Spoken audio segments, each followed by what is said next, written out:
I'm Val from VentTabs. I'm the design engineer, and today we will be installing a vent tab replacement on this 2006 to 2011 Honda Civic.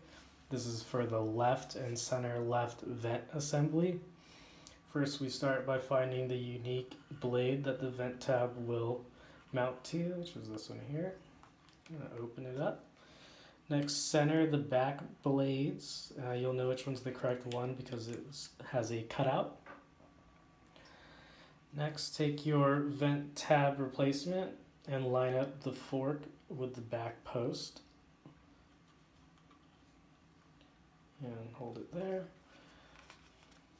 Next, we want to support the back while we snap this into place.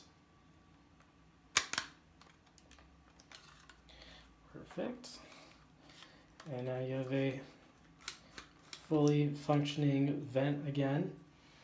And you can find all of our products at VentTabs.com, and also includes all the videos. Thank you.